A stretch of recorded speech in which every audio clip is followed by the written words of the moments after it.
Très chers amis, bonsoir à vous tous. À la recherche de l'amour arrive encore jusqu'à vous ce soir avec une nouvelle direction. Monique, bonsoir. Bonsoir, bonsoir à vous tous. Et ce soir, nous allons nous adresser principalement aux célibataires. Oui, parce que les célibataires, ils ont beaucoup besoin d'aide, de conseils, de directions pour leur vie sentimentale. Effectivement, parce que c'est une période, je dirais, qui est très sensible.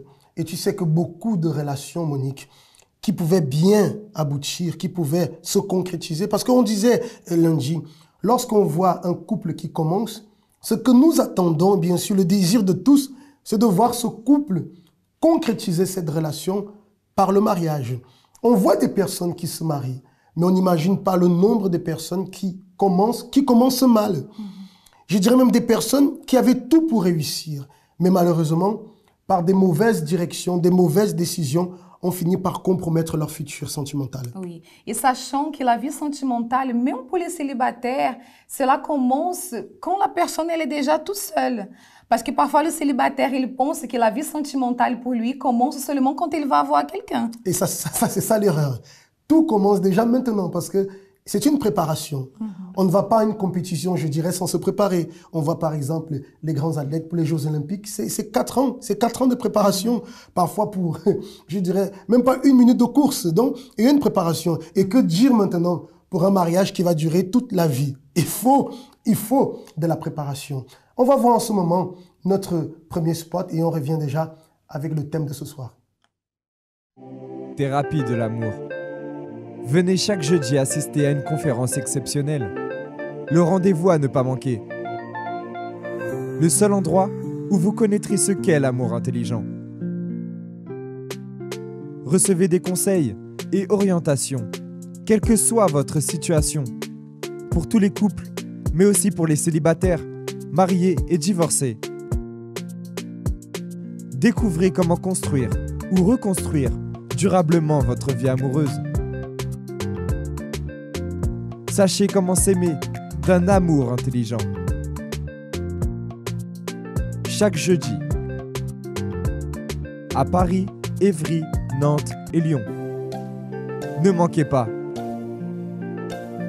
Thérapie de l'amour, chaque jeudi, à 20 h à Paris. Également à 19 h 30 à Évry, Lyon et Nantes. Nous voyons aujourd'hui beaucoup de célibataires qui, malheureusement, sont en train de vivre une situation de souffrance. Parce que, tu sais, Monique, on parle souvent de cette période de connaissance et je dirais que c'est un moment féerique où tout est beau. Bien sûr que tout est beau. Pourquoi?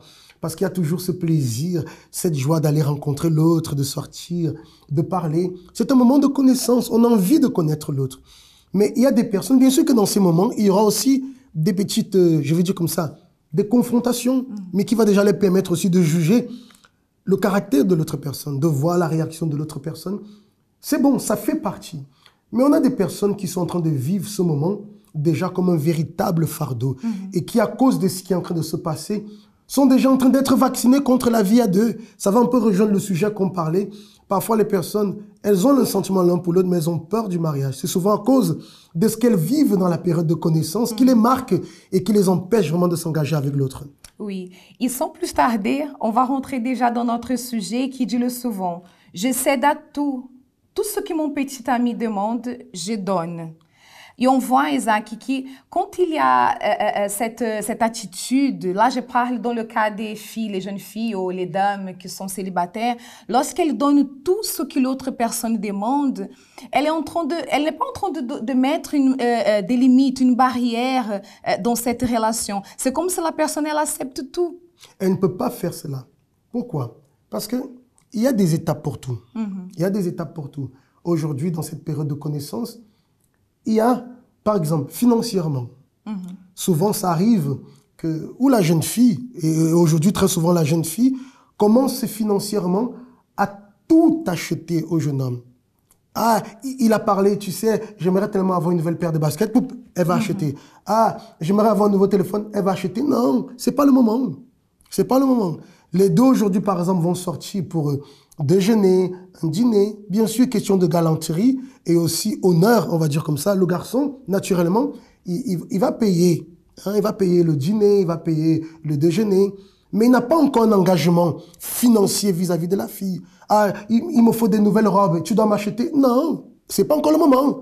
On est en train d'aller vers une étape. Arrivera le moment, une fois qu'on a concrétisé le mariage, oui, où l'engagement sera total dans ce cas. Mais on ne peut pas céder à tout. Il y a des choses qu'on donne pour l'instant, mais il y a des choses qui vont venir au bon moment. Oui, il y a le cas aussi, quand la personne elle cède, lorsque le garçon ou le jeune homme, il demande, ou parfois même il impose que la fille, elle a plus d'intimité avec lui. Littéralement, il demande qu'elle puisse dormir avec lui. Voilà. Et quand la fille, elle cède à cela, elle est en train de mettre sa valeur Exactement. très bas. C'est comme si elle dit non, il faut que je donne, parce que si je ne donne pas, je n'aurai pas meilleur que lui. Ou il va me quitter. Et ça... Elle va finir par perdre. Ça revient à ce qu'on parlait. Il faut se valoriser. Il y a des choses, ce côté dont tu es en train de parler, se donner à l'autre sur le plan intime, ça c'est après le mariage aussi. Bon, bien sûr, on sait qu'il y a des personnes qui veulent un peu faire comme elles veulent. Mais si vous êtes une personne, vous qui êtes célibataire, vous voulez faire les choses correctement, suivez ces directions. Ça a un peu l'air d'être quelque chose du temps, je ne veux même pas dire de nos grands-pères, de nos aïeux. Mais c'est la règle, c'est comme ça. C'est une garantie pour le mariage. Alors aujourd'hui, on voit des personnes qui cèdent à tout et qui finissent par tout perdre. Il y a, et on explique toujours, il y a des étapes. Si vous n'êtes pas sûr, si vous avez des doutes, vous avez le numéro WhatsApp qui est affiché sur le bas de l'écran. Vous pouvez poser vos questions, tous les doutes que vous avez, principalement vous qui êtes en période de connaissance et qui ne savez pas qu'est-ce que je peux donner et qu'est-ce que je ne peux pas donner. Et tu sais, Isaac, période de connaissance, c'est une période de conquête. Exactement. C'est le période que la personne elle va conquérir l'un à l'autre. Donc, tout ce que moi je veux, si la personne elle donne, il n'y a plus de conquête. Après le mariage, il y a pas de surprise, il n'y a pas de conquête. D'ailleurs, tout ce qui est pris facilement n'est pas valorisé. C'est ça. Donc, il faut que chaque chose vienne en son temps. Alors, la valeur due sera donnée. On va voir en ce moment l'expérience encore d'une personne qui participe de nos conférences tous les jeudis à la thérapie de l'amour et voyez alors le résultat dans sa vie.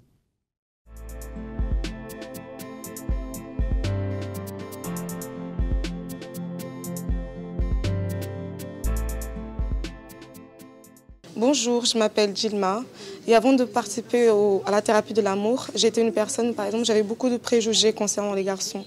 Concernant les hommes, je pensais par exemple qu'ils étaient tous pareils. Et du coup, la soumission pour moi ne passait pas en fait.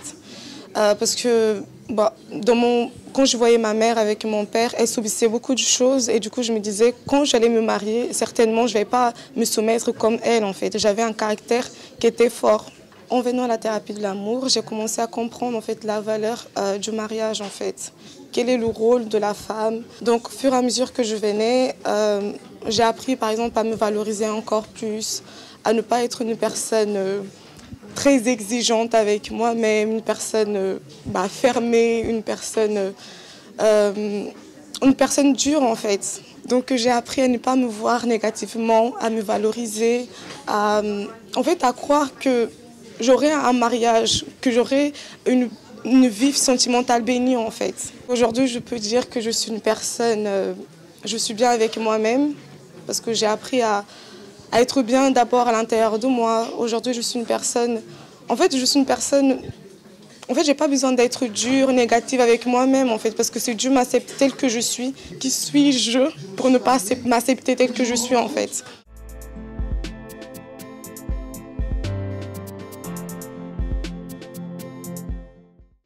Très bien, vous avez reçu le conseil de ce soir.